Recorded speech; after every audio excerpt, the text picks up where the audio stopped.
एक बैठक थी स्टेशन क्षेत्र की। आज ये पटरी पार की तरफ की बैठक है। शहर में चारों तरफ भंडारे ही भंडारे चल रहे हैं। आज सब जगह भंडारों का निमंत्रण आ रहा है, लोग भंडारों में भी जा रहे हैं। मैं चाहता हूं कि आपने मुझे करीब करीब 9 चुनाव लड़ा दिए। सन 84 में लोकसभा का चुनाव लड़ाया, फिर सन 79 में लोकसभा का चुनाव लड़ाया, फिर सन 91 में चुनाव लड़ाया लोकसभा का ही, फिर 98 में विधानसभा का लड़ा दिया, फिर 2003 में लड़ा दिया, फिर 2008 में लड़ा दिया, फिर 2013 में लड़ा दिया, और फिर 2018 में लड़ा दिया, और अब 2024 में लड़ा दिया। और उन सारे चुनावों को आप लोगों के द्वारा संचालित किया गया था। क्योंकि देखिए, कोई सी भी पार्टी हो, कार्यकर्ता ही उम्मीदवार को जिताता है, कार्यकर्ता ही उम्मीदवार को हराता है। जब कार्यकर्ता में जोश होता है तो हवा भी ठीक होती है और उम्मीदवार जीतता है। लेकिन जब कार्यकर्ता निराश होता है तो निश्चित तौर पर उसका चुनाव के नतीजों पर असर पड़ता है। मुख्य तौर पर जब कोई भी व्यक्ति उम्मीदवार बनकर के जनता के बीच में आता है तो सबसे पहले वो ये कहता है कि वोट में किसके लिए, किस चीज के लिए मांग रहा हूं। वो यही कहता है कि साहब मैं विकास करूंगा, मैं समस्याएं निपटाऊंगा, मैं महंगाई दूर करूंगा, मैं रोजगार की व्यवस्था करूंगा, मैं ये करूंगा, मैं वो करूंगा, नाली पटान वगैरह ये वो सब चीज बनाऊंगा। कम से कम वादा तो करता है ना, जनता के साथ वादा करता है। जनता पूछती है कि बोलो, बोलना पड़ता है उसको। लेकिन ये पहला चुनाव देख रहा हूं मैं जब भारतीय जनता पार्टी के उम्मीदवार माननीय बिरला जी ये नहीं कहते कि मैं क्या करूंगा, वो कहते मोदी मोदी मोदी।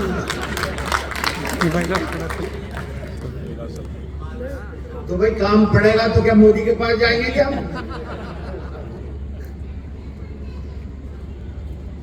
तुम तो उस वक्त ये कह दोगे चुनाव जीतने के बाद कि तुमने तो मोदी को वोट दिया था, मुझे थोड़ी दिया था।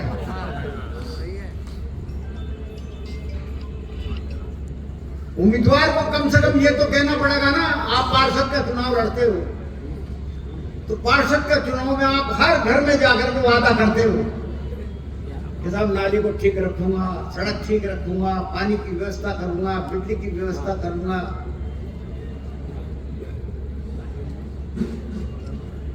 सारे कागजात जो भी सरकार चाहती है उसको उसमें मोहर लगा करके आपको दूंगा, ये करूंगा, वो करूंगा। खुद तो कहता है ना वो, ये सीधा ये कहता है कि सब मोदी या अशोक गहलोत उनको वोट दो। तो इस बात को जनता को समझाने की बात है। क्या इनसे मुंह से तो बुलवाओ कि ये करेंगे क्या, और फिर साथ साथ ये भी बता दें कि आज तक क्या किया इन्होंने आज तक। उठा के देख रहे हो आप इन 5 सालों में। मैं पुरानी दूसरी बार जीते थे और बड़े पद पे पहुंच गए थे। अगर एमपी रहते तो फिर भी समझ में आती बात कि भाई एमपी के हाथ में ज्यादा कुछ नहीं होता, जैसे एमएलए के हाथ में ज्यादा कुछ नहीं होता, मिनिस्टर के हाथ में होता है। तो ये तो बहुत बड़े पद पे थे, बहुत बड़े पद पे थे भाई, जाके तो सब कुछ कर सकते थे। अरे बंद करो यार, तमाशा हो जाएगा।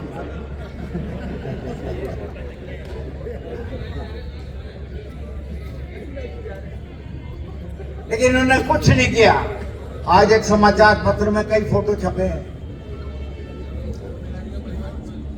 15-20 फोटो छपे छोटे छोटे कि ये काम किए गए। एक काम उनमें से बता देना है कि साहब ये पूरा कर दिया हो। अरे तुम 10 साल से बैठे हुए हो लोकसभा में यार, 10 साल में एक भी काम पूरा नहीं कर पाए। तो कह रहे निर्माणाधीन निर्माणाधीन निर्माणाधीन, हर फोटो के नीचे लिखा है निर्माणाधीन निर्माणाधीन।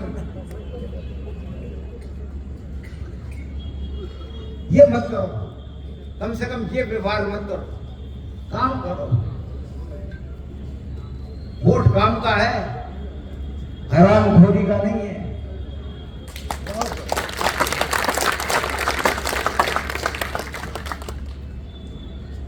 और सबसे बड़ा एग्जाम्पल तो यही देख लो, ये उड़ रहा है जो क्या है ये।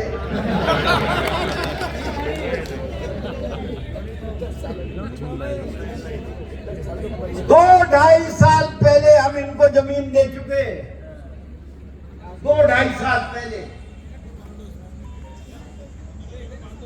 उसके बाद में उसका कन्वर्जन करवाना था यूआईटी के द्वारा, तो आधा पैसा जमा भी करा दिया था। आधा पैसा जमा कराने के बाद में इनका एक और डिमांड चार्टर आ गया कि साहब ऊपर जो हाई टेंशन लाइन निकल रही है उसको भी बदलो, उसके लिए 150 करोड़ रुपया दो। अरे भाई उसके लिए क्यों दे, वो तो प्रोजेक्ट कॉस्ट में शामिल होती है। मान लीजिए आपने प्लॉट खरीद लिया,